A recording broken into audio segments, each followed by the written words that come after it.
Magandang araw mga kaibigan. Bigyan natin ngayon ng reaction opinion itong post ang balita ngayon. Pahayag ito ni Secretary Boying Rimulya na kung pala rin siyang maging ombudsman, ano ba ang gagawin niya?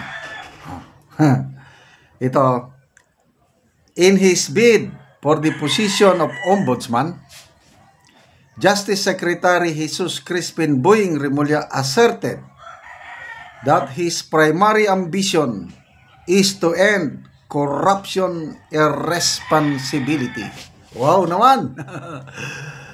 Salutuan natin si Secretary Rimulya. May pag-asa na tayo. Tatapusin niya itong nangyaring korupsyon sa ating bansa ngayon. Yan, sabi niya, I had to contest. Nilalaban niya yung posisyon ba niya. Hindi siya, he's not giving up. No retreat, no surrender. Yan. I had to contest because I believe corruption and responsibility needs to stop. I have to throw my hat in because I believe the impunity of corruption has to be stopped. Yun yung isang presentation.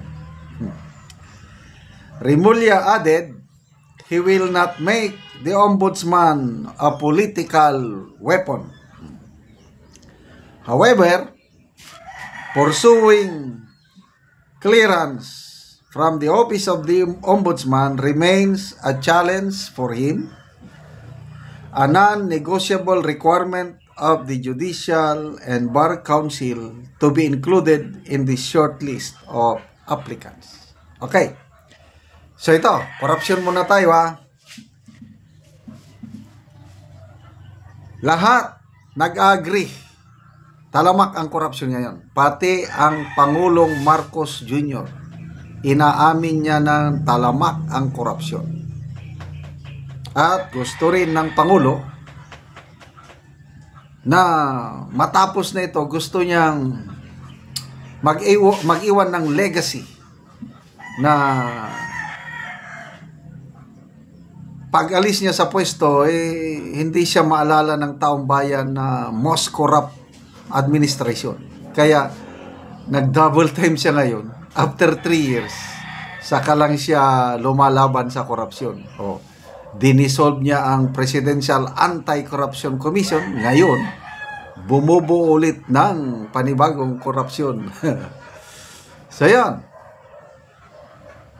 So, dito ngayon, Justice Secretary Rimulya, gustong-gusto niyang maging ombudsman para once and for all, tapusin na itong impunity. Ito yung exact word niya siguro. I have to throw my hat in. Nag-apply ako because I believe the impunity of corruption has to be stopped. Impunity, yung bang walang kalunos-lunos, unstoppable. Stop na. So, ang tanong, naniniwala ba kayo? Paniniwalaan ba siya ng taong bayan na tunay nga once na napili siyang ombudsman is patas siya sa pag-imbestiga ng reklamo ng korupsyon laban sa mga tiwaling opisyal ng gobyerno? Comment ko yung naniniwala ba kayo? Isa pa, pangako niya, hindi niya na i-weaponize. Hindi niya gagamitin ang ombudsman position para tugisin ang mga kalaban ng politika ng Marcos administration. Naniwala ba kayo sa kanya? Sino ang nagpakidnap sa ating minamahal na Tatay Digong? Siya ang umamin. Kaya nga, kinasuhan sila ni Senator Amy. Dalawang magkapatid na Rimulya, group effort ba? Dalawang general, Marbel and Torre, plus isang ambasador Lacalinaw. Yun. Kaso ngayon sa ombudsman. So, hindi ko gagamitin ng ombudsman na tugisin ang mga kalaban sa politika. Maniniwala ba kayo? Kung si Senator Amy pa ang pakikinggan, sabi niya, plan C na nila yan. Palpak ang kanilang plan A, yung charter change. Palpak ang plan B sa impeachment. Ito na, ombudsman. Gagamitin nila para ikulong, kasuhan si BP Sara at ikulong bago mag 2027. Yan ang matapang na payag ng super ate ng Pangulo. So, Court of Public Opinion. Sino ang paniniwalaan ng nakakaraming taong bayan? Justice Rimulya o si Senator Amy? Kung ako ang inyong tatanungin, opinion ko lang ito, mas naniniwala ako kay Senator Amy.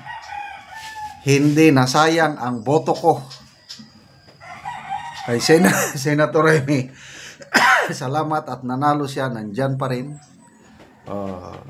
Although nung una, nawalan na ako ng gana kay Senator Amy dahil nadismayan ako sa mga Marcos sa nangyayari. Kaya lang, mabuti na lang si BP Sara, yung kanyang vision, iba yung pananaw niya. In-endorse niya si Manang Amy. Kaya binutuhan ko dahil yun ang sabi ng ating minamahal na BP Sara. At ngayon, I was not mistaken.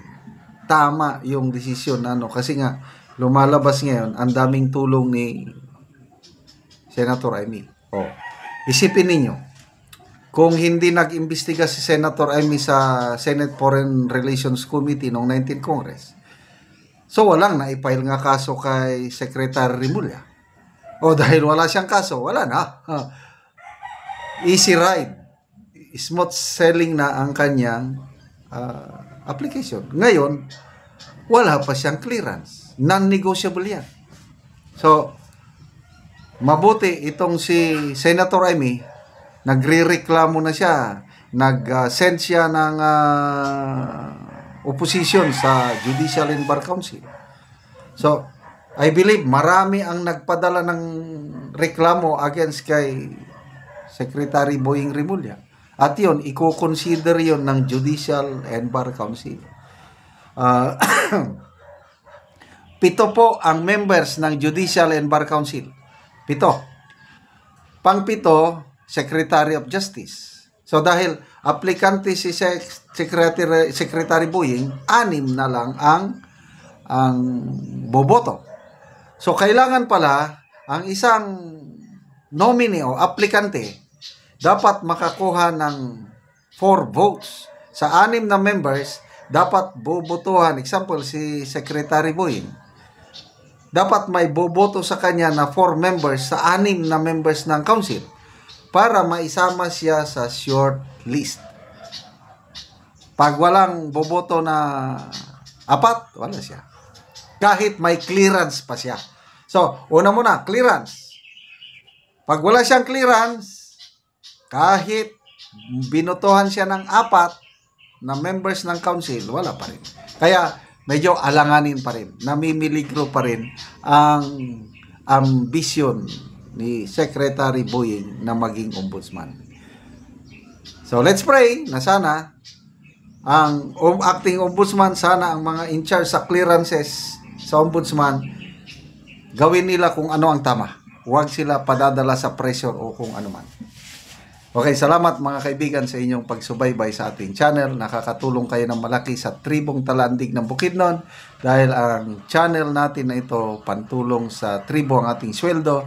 Namimigay tayo ng livelihood assistance, nagpapatanim ng saging lakatan at Arabica coffee. Panoorin nyo ang video na ito. Sa area sa ni Manoy Ricky ang yang itamnan og kape.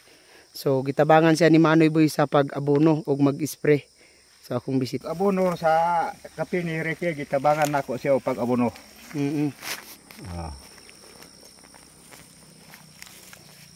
So muna niyang itsura sa kape ni Manoy Ricky nga isa pa ka bulan karong adlaw. Tagtunga-tunga sa kutsara sa duha ka bangag.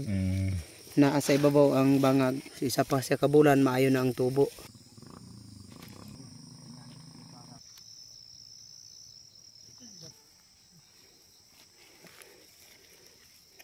O kami nga nananom og kape, 26 na may kapamilya. So, ang among tanong mga kape 12,105 na kasidling. So tag 25 pesos ang kada usa. Dako-dako na gid ang among napalit sa kape. Karon nindot na gid kayo ang tubo sa among mga kape.